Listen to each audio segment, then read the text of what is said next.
กราบสบายดีเด้อมีเอฟซีทางพังลาวพังไทยทางต่างประเทศน้องมณิกามาพบมาพ่อกับน้องทงช่วงนี้ก็บ่ได้ถ่ายคลิปปานใดเนาะฝนก็ตกมณิกาหาก็ไปตัดพื้นมาลำบักใหญ่เลยเนาะให้หาแก้พื้นมาไหมนี่ลำบักใหญ่เลยพื้นที่เขาดุดแล้วเขาจิจูดถิ่มเนาะทางน้องทงเลยไปเอานี่ตอนนี้ก็พากันหอนพื้นฝนก็พึ่งเช้าเมื่อกี้นี่ก็ได้โอ้เปียกก็เดินโดยสบายดีเด้อแม่FCเบิร์ดสุขุสุคนหายน้องลินพื้นพันคืนน้อยอยู่พุ่นแม่นช่วงนี้ก็เฮ็ดหยังก็บ่ถูกตาเพิ่นเนาะพี่น้องเอ้ยบ่ถูกตาผู้ใดก็บ่ฮู้แหละทางน้องทงก็รู้สึกเศร้าๆช่วงนี้จักเป็นอีหยังเฮ็ดอีหยังก็บ่ม่วนเลยเฮาบ่ได้เฮ็ดผิดหยังก็ถูกเว้าถูกว่าเนาะเฮาอยู่ดีๆก็ถูกเว้าถูกว่าบ่ฮู้ว่าสิเฮ็ดแนวใดโดยมีแต่เฮ็ดไปนั่นแหละเฮาก็อยู่ไปเนาะพี่น้องเอ้ยเป็นจังไดก็อยู่ไปนี่แหละในเมื่อเฮาก็เป็นไปแล้วเนาะเฮาก็บ่ได้เฮ็ดผิดหยังก็อยู่ดีๆก็ถูกเว้าถูกว่าก็บ่ฮู้ว่าสิเฮ็ดจังไดต่อไปพี่น้องเอ้ยโดยบ่ฮู้ว่าสิได้สานคลิปต่อหรือบ่ในอนาคตนี่ทางทุ่งก็บ่ฮู้เพราะว่ามันก็เรื่องมันก็เริ่มบานปลายขึ้นไปเรื่อยๆเลยซุมื้อนี้ก็ได้ซุมื้อนี้ก็เฮ็ดหยังก็ยากแหละเฮ็ดหยังก็ยากเนาะบ่ถูกตาทางมี FC เพิ่นทางทุ่งก็บ่ฮู้ว่าสิเฮ็ดจังได๋พี่น้องเอ้ยเอ้าบัดนี้ทางทุ่งก็สิฮอนพื้นสิกองพื้นเนาะฮอนไว้ก่อนเพราะว่าค้างพื้นยังบ่ได้พี่น้องเอ้ยทางทุ่งก็บ่ได้เว้าหยังก็ยังผิดพี่น้องเอ้ยโดยไม้เข่งเบิดนี่เนาะไอ้ทงแม่นไม้เข่งเบิดแถวนี้เนาะไปเอาไม้เข่งมาอย่างเดียวเลยช่วงนี้โดยไปฮอนพื้นต่อบัดนี้น้องลินใส่ถ่ายอยู่พุ่นแล้ววางถ่ายถึกมือเด้อน้องลินโป่งลงก่อนกินจักก็ได้ถ่ายตั้งนั้นยังมันถึกมือเจ้าเฮ็ดไปแล้วเฮาก็สบายดีเด้อแม่เฮ็ดต้องก็เฮ็ดไปเนาะ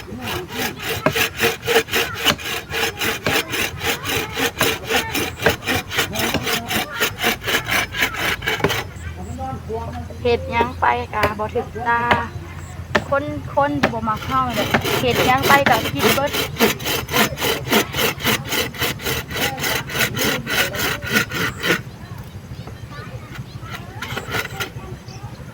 ซุมื้อนี้ก็อยู่บ่อยากม่วนเลยเฮ็ดยังก็ยาก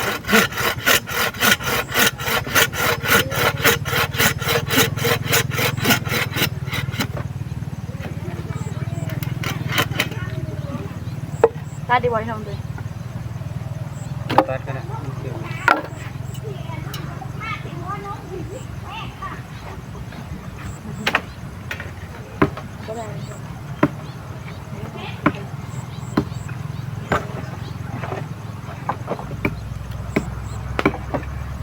เก็บไปในไหนเอาค่ะ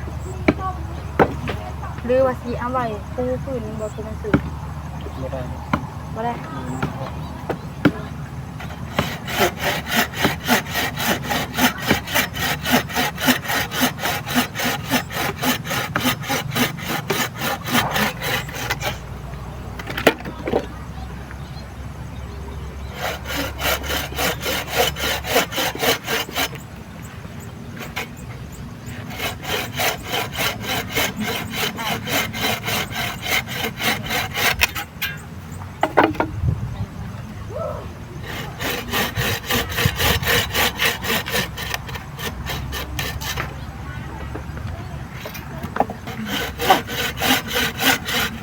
น้องลินทอนพื้นอยู่คุณเนาะ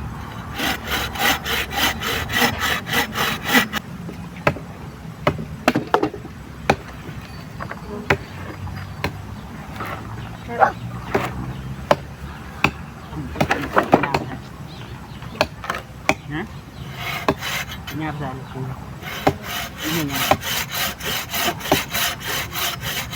นั่นอีกก็ครับ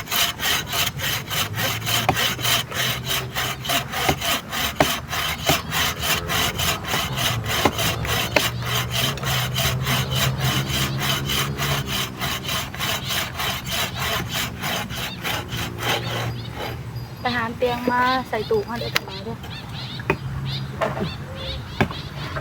สิไปหามเตียงมาแต่ตอนหมกโยมเนาะมาใส่ตู้ไปพอได้หนัง เพื่ออ่านลงเตียงลืม เป็นไหม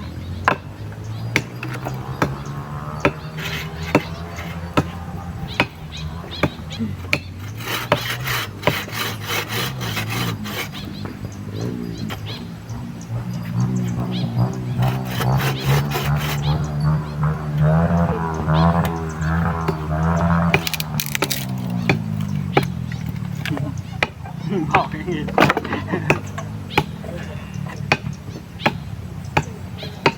อะไรเลย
ต้นนั้นนะบอปากแกนะ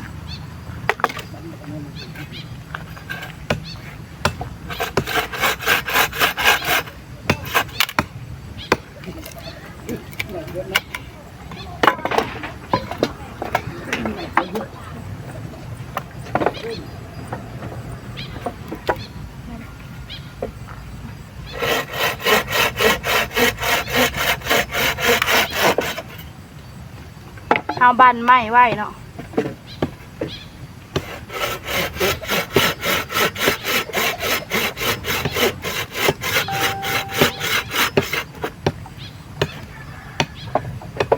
มืออื่นทำมีแต่ไปหาตัดค้างเนาะค้างพื้นเขายังบ่ได้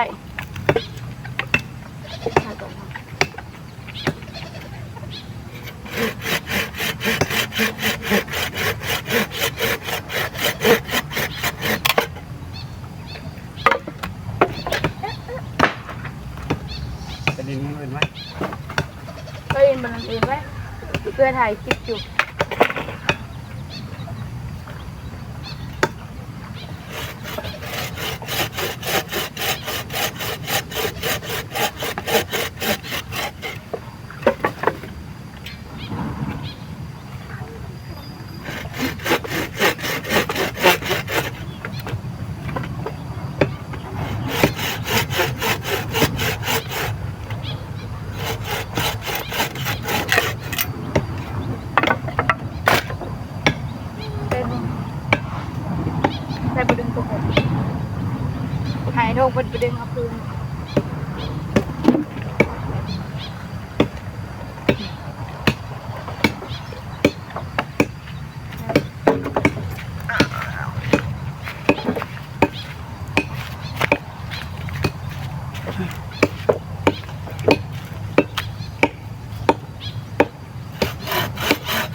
ตอนนี้ก็เริ่มขำแล้วเนาะ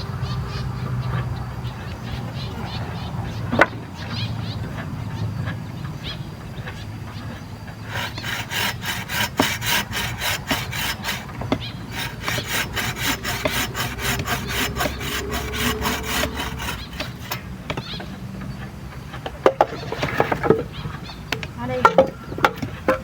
อะไรบ้าง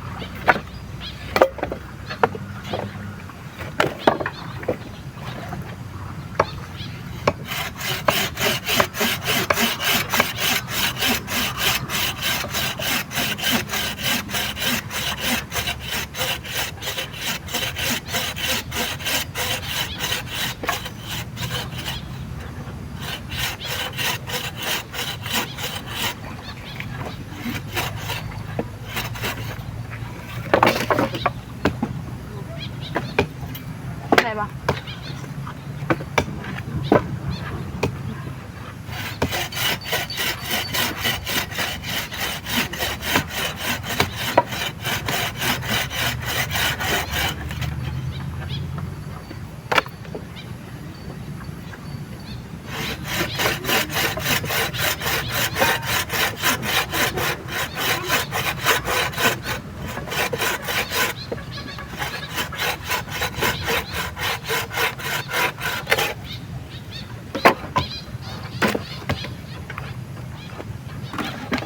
พื้นหน่อยกับบอได้ร้ายเนาะกายหันมีแต่พื้นไง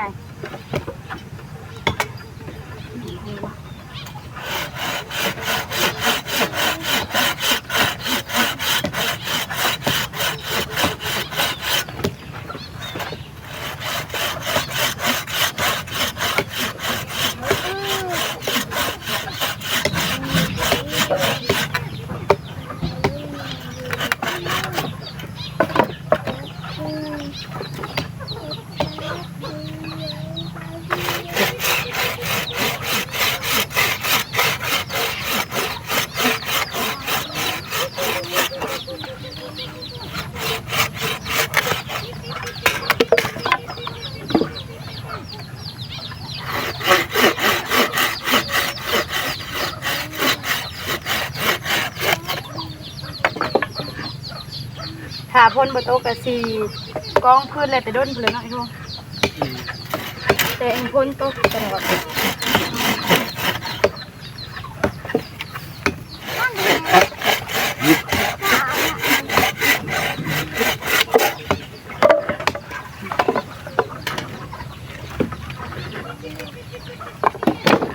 น้องลินพาคืนหน่อยอยู่พูนอ่ะ มันตกให้ตัวบริกรพื้น แมนพลตกไฟกับบริฟองพื้นมาช่วงนี้ หากระเช้านี่แหละฝนก็ได้มันตกแต่แช่ก่อนนะจ๊ะสิว่าจังได้แล้วเนาะ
หาเก็บเอาพื้นหน่อยๆเนี่ยน้องลิน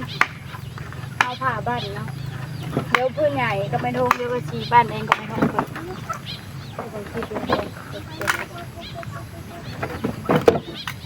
ตกใจเนาะเริ่มขับแล้วตอนนี้ละ อ้าวโดยเนาะพวกทางลุงแหล่แล้วก็หากะกองพื้นวางค้างเราก็ได้เฮาก็ฮ้อนพื้นอยู่พี่เนาะยังบ่ได้ตัดไม้ค้างมาซ้ำฮ้ ฮอนพื้นก่อนบั่นมันไว้ก่อน เพราะว่ามีแต่ไม้ขดๆเนาะเอาไปเอารอบนี้ก็ได้บ่คือไม้ซื้อตอนนั้นเนาะเอามีแต่ตัดเล็กๆน้อยๆแล้วก็หยัดเข้ากองเลย ตัวนี้ไม้ขดแฮงไป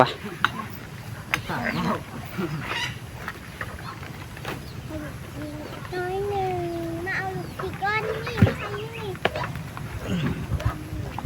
ป้าลมใหม่เลยจะมาพูดที่โต๊ะทำอะไร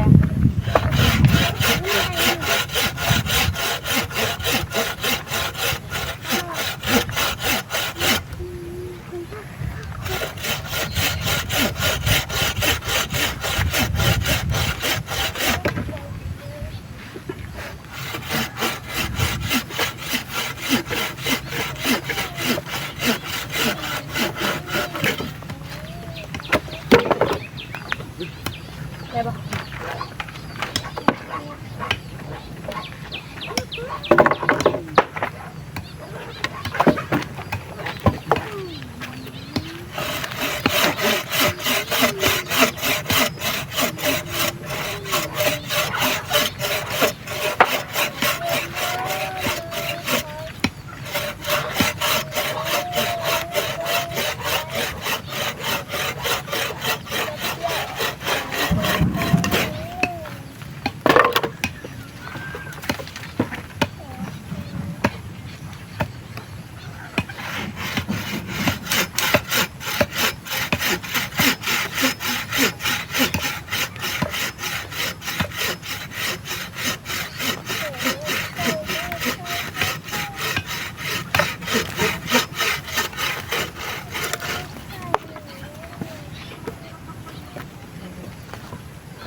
ทานแล้วน้องนิดนะทานไปนั่นแหละ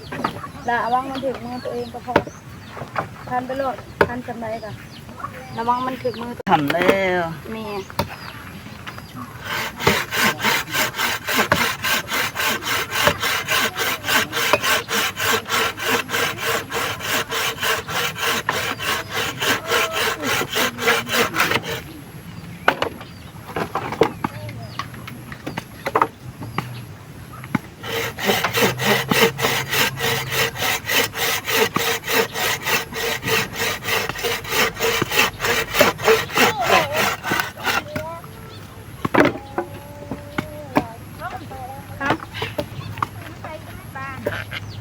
ฮะ เราบอกว่าซื้อปลามาใส่อีกแม่นะวะ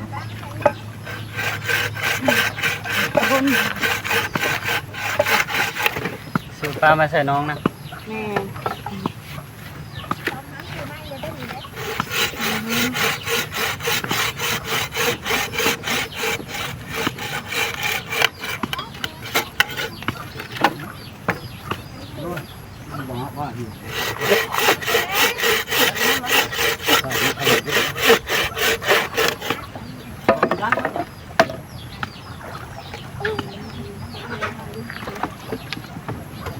ยุดก่อนน้องแล้วนะโดยเนาะตอนนี้ก็ฝนเริ่มตกมาอีกแล้วบาดนี้ฝนหยิบมาแล้วสิได้จบคลิปเนาะพ่อพี่น้องเดี๋ยวมาพบมาพอกันในคลิปหน้าพ่อพี่น้องเลยโดยตอนนี้ทางนทงก็สิได้จบคลิปไว้เพียงเท่านี้เนาะเดี๋ยวมาพบมาพอกันในคลิปหน้าในคลิปนี้ทางนทงก็สิขอลาไปก่อนเนาะสบายดีเด้อทั้งน้อง สบายดี ทั้งน้องสา